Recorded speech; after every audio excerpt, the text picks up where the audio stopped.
बात करते हैं मुद्दे की बात में कर्ज की, क्योंकि मुद्दे की बात में हम इसलिए कर्ज की बात कर रहे हैं क्योंकि तमाम राज्य कर्ज पर कर्ज लेते जा रहे हैं और यह कर्ज दिन ब दिन बढ़ता जा रहा है। राज्यों के विकास का पहिया कर्ज के दलदल में धंसता जा रहा है। आलम यह है कि राज्य लगातार कर्जदार हो रहे हैं, फिर भी राज्य कर्ज लेने से नहीं चूक रहे हैं और गैर जरूरी, जी हां, गैर जरूरी खर्चों ने राज्यों की हालत की स्थिति बिगाड़ दी। राज्यों की बड़ी कमाई ब्याज में जा रही है, फिर भी राज्य कर्ज बढ़ा रहे हैं। अगर आंकड़ों पर गौर करें तो राज्यों ने अप्रैल 2022 से दिसंबर 2022 के बीच यानी कि 7 महीनों में जितना कर्ज लिया था उससे 52% ज्यादा तो जनवरी से मार्च के बीच ले लिया है। 30 राज्यों ने अप्रैल से दिसंबर 2022 के दौरान कुल 2.28 लाख करोड़ रुपए का कर्ज लिया था और जनवरी मार्च 2023 में 3.40 लाख करोड़ रुपए का कर्ज लेने की तैयारी में। कर्नाटक सर्वाधिक 36,000 करोड़ रुपए कर्ज लेने वाला राज्य है। दरअसल राज्यों की यह तस्वीर रिजर्व बैंक की एक रिपोर्ट से सामने आई है और वो रिपोर्ट मैं आपके सामने रख रहा हूं।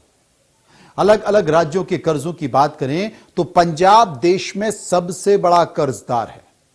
उसने अपनी जीडीपी का 53.3% तक कर्ज ले रखा है। रिजर्व बैंक के मुताबिक किसी भी राज्य पर कर्ज उसकी जीडीपी के 30% से ज्यादा नहीं होना चाहिए। नतीजा यह है कि राज्य की आय का एक बड़ा हिस्सा सिर्फ ब्याज चुकाने में जा रहा है, चुकाने में खर्च हो रहा है। पंजाब और हरियाणा अपनी कमाई का 21% हिस्सा ब्याज में चुका रहे हैं, जो देश में सर्वाधिक है।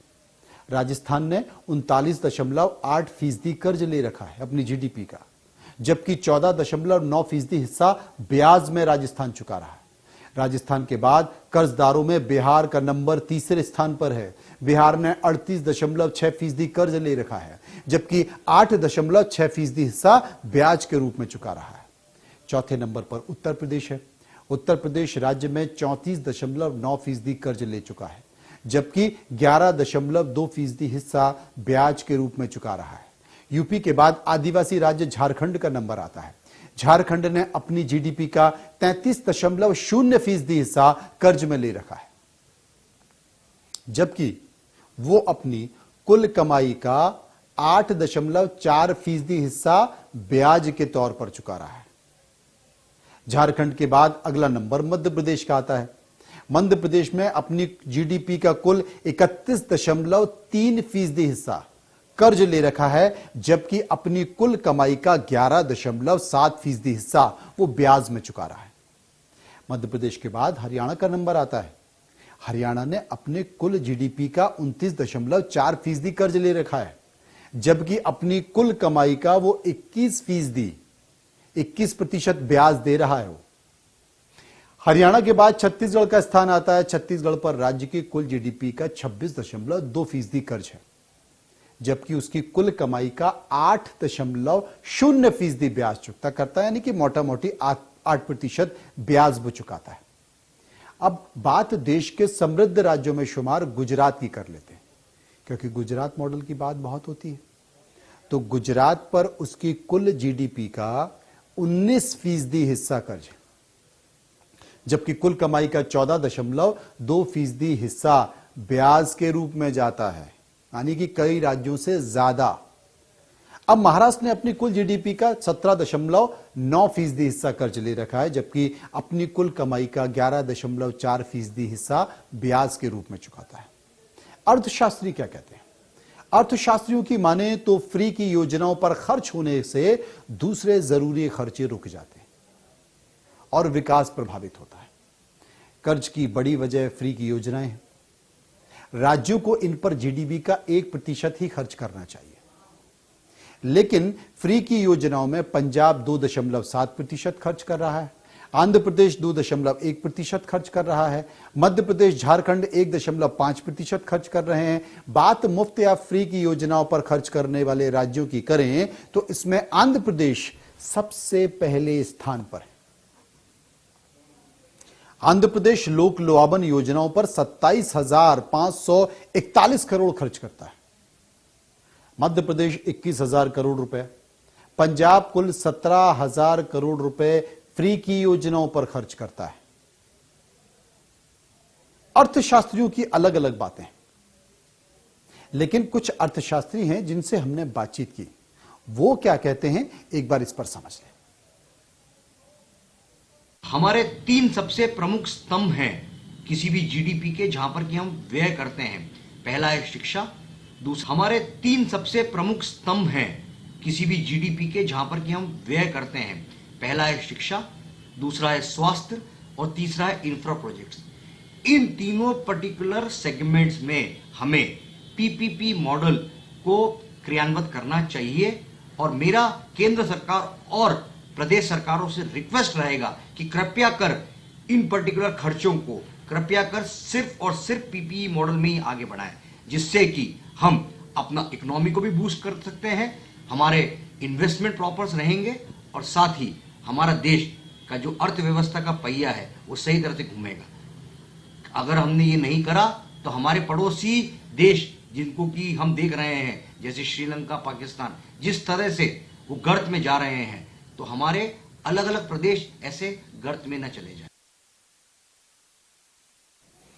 अब बात सेहत और स्वास्थ्य की करते हैं, क्योंकि महाराष्ट्र सबसे कम हिस्सा खर्च कर रहा है। स्वास्थ्य पर खर्च में भी दिल्ली अव्वल है, यानी कि दिल्ली अपने कुल खर्च का 13% स्वास्थ्य पर खर्च करता है, जबकि महाराष्ट्र सेहत पर महज 4.1% हिस्सा ही खर्च करता है और पंजाब स्वास्थ्य पर सिर्फ 4.2% हिस्सा ही खर्च करता है, जबकि तेलंगाना अपने कुल खर्च का 4.3% ही खर्च करता है।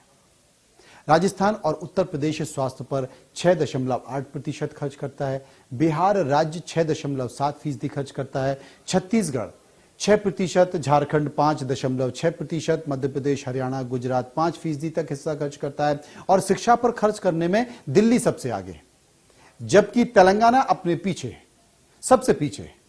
दिल्ली अपने कुल खर्च में शिक्षा पर सबसे ज्यादा, जिसका जिक्र वो बार बार हर प्रेस कॉन्फ्रेंस में आम आदमी पार्टी करती है, 20.5% खर्च करता है।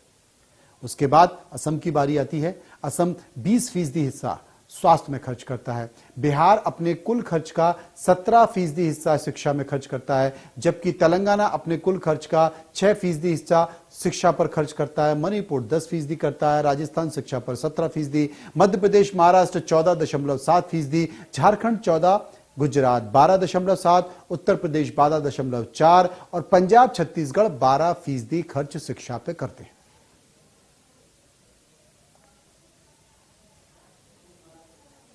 तो तमाम बातों के साथ साथ जो खास बात है कि जरूरी क्या है, जरूरी स्वास्थ्य, शिक्षा, यह सबसे जरूरी है और रोटी।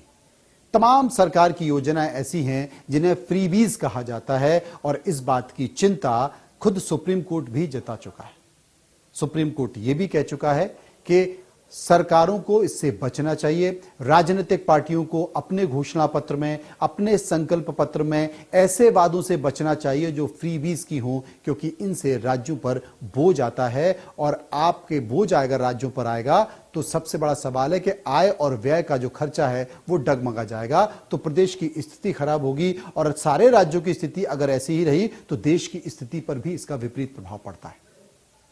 लेकिन फिर भी राजनीतिक दल मानते नहीं हैं। चुनाव नजदीक आते ही फ्री की घोषणाओं का जिक्र करने लगते हैं। अपने राजनीतिक जो संकल्प पत्र हैं, घोषणा पत्र हैं, उनमें इतने सारे वादे फ्री की घोषणाओं के हो जाते हैं कि जो भी सरकार आती है वो सबसे पहला बयान यही देती है कि जनाब हम क्या करें, हमें तो खजाना खाली ही मिला है।